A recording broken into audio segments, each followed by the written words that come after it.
සිංගප්පූරුවට ශ්‍රී ලංකාවේ ඉඳලා විසිට් එකක් ගැන ඔයාලට අනාගතයේදී අලුත්ම අත්විඳීම ලබා ගන්න පුළුවන්. ඉතින් මේ සිංගප්පූරුව චැංගි එයාපෝට් එකේ අලුතින්ම අලුත් ටර්මිනල් එකක් හදන්න යනවා. මේ ටර්මිනල් එක තමයි ටර්මිනල් නම්බර් 5. ඉතින් ඔයාලා දන්නවා මේ සිංගප්පූරු එයාපෝට් එක වර්ල්ඩ් නම්බර් 1 වෙච්ච එයාපෝට් එකක්. ඒ කියන්නේ ලෝකෙම පළවෙනි තැන ගත්ත එයාපෝට් එකක්. ඉතින් ඔයාලා දන්නවා මේ එයාපෝට් එක ඇයි නම්බර් 1 වගේ කියලා. මේකේ සුවපහසුකම්, එතකොට මේකේ දවසකට මිලියන 10කට අධික ක්ෂණික පැසෙන්ජර්ස්ලා ප්‍රමාණයක් මේකේ සේවාව ගන්නවා. ඉතින් අද වීඩියෝ තුලින් මම ඔයාලව ගෙනියන්නේ අපේ මේ සිංගප්පූරුවේ අලුතින් ඉදි කරන්න යන ටර්මිනල් නම්බර් 5 එක ගැන. එහෙනම් අපි ඉස්සරහට බලමු මොකක්ද මේ ටර්මිනල් 5 කියන්නේ. ටර්මිනල් 5 එක කොහොමද එයාලා හදන්න බලාපොරොත්තු වෙන්නේ කියලා.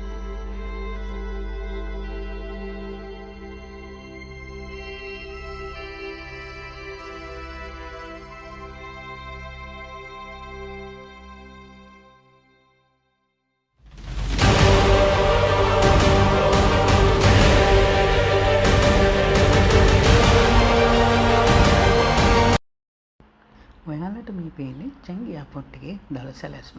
ඒකත් එක්ක ඊළඟට ඔයාලට 3D view එක බලා ගන්නත් පුළුවන්. එහෙමත් එක්කම ඔයාලට මම T5 එක කොහොමද තියෙන්නේ යාලා හදන්න යන්නේ කියලා දළ සටහනකුත් දාලා තියෙනවා.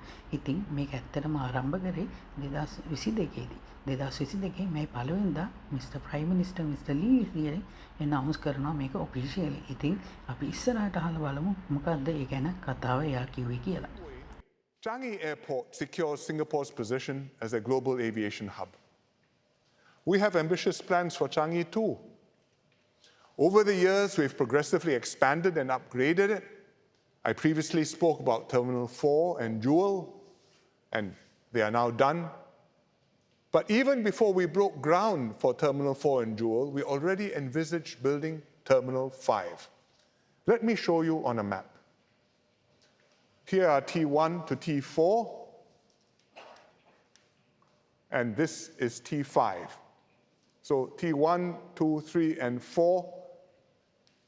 T5 is as big as all of these put together. In terms of capacity, T5 will have 50 million passengers, which is equal to T1 plus T3.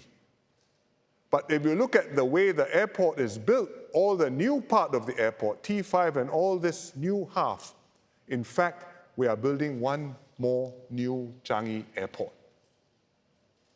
It's huge. Next to T5, we will develop the Changi East Urban District down here. And this will be a new business and lifestyle destination, creating more jobs and opportunities for Singaporeans. Before the pandemic, we were about to call a tender to build T5. Due to COVID, we paused our plans for 2 years, but we made good use of the downtime. We reassessed the long-term prospects for air travel and improved the terminal design. We concluded that the future of aviation remains bright. Now, with borders reopening, people are traveling again. Passenger traffic has already exceeded half of pre-COVID levels. In the longer term, air travel will keep growing because of a fast expanding middle class in our region. Hence, we decided to go ahead and restart the T5 project.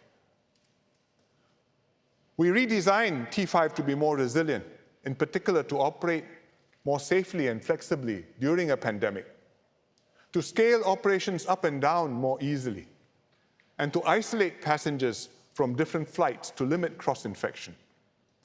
We've also made T5 greener and more energy efficient. And when it's completed in the mid-2030s, T5 will show the world what sort of place Singapore is. Let me give you a preview of the passenger arrival experience.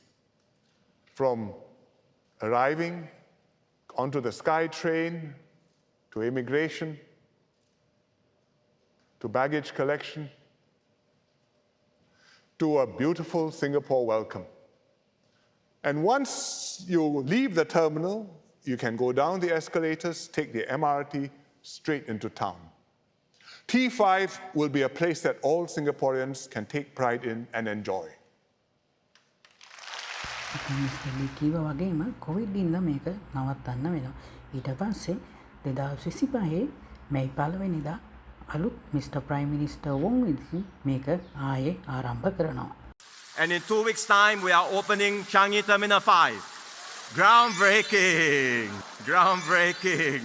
We will open Changi Terminal 5. Groundbreaking!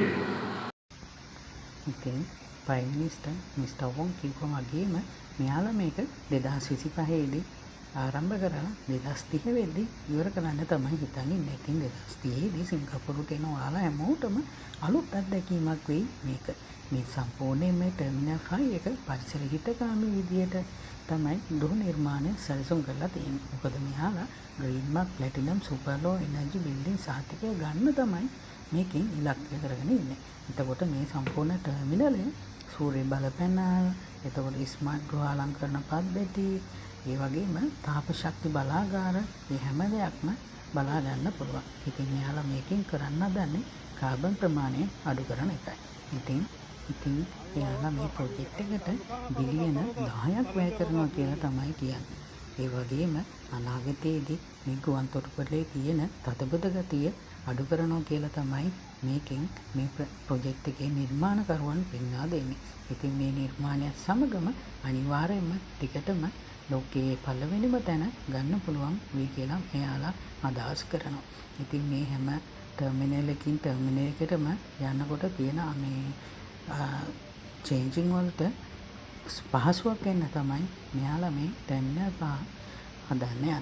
ඉතින් ඔයාලටත් අනාගතයේ සිංගප්පූරුවට එනකොට ඔයාලට මේ අත්දැකීම ලබා ගන්න පුළුවන් වෙයි. ඉතින් ඔයාලා දැනටම දන්නවා ජෙවෙල් එක හරිය තියෙන සුන්දර අලංකරණය. ඉතින් ඒක අලුත් වැඩියෙන් දිනු කරන්න තමයි මේ ටර්මිනල් 5 එකත් එකතු කරන්නේ.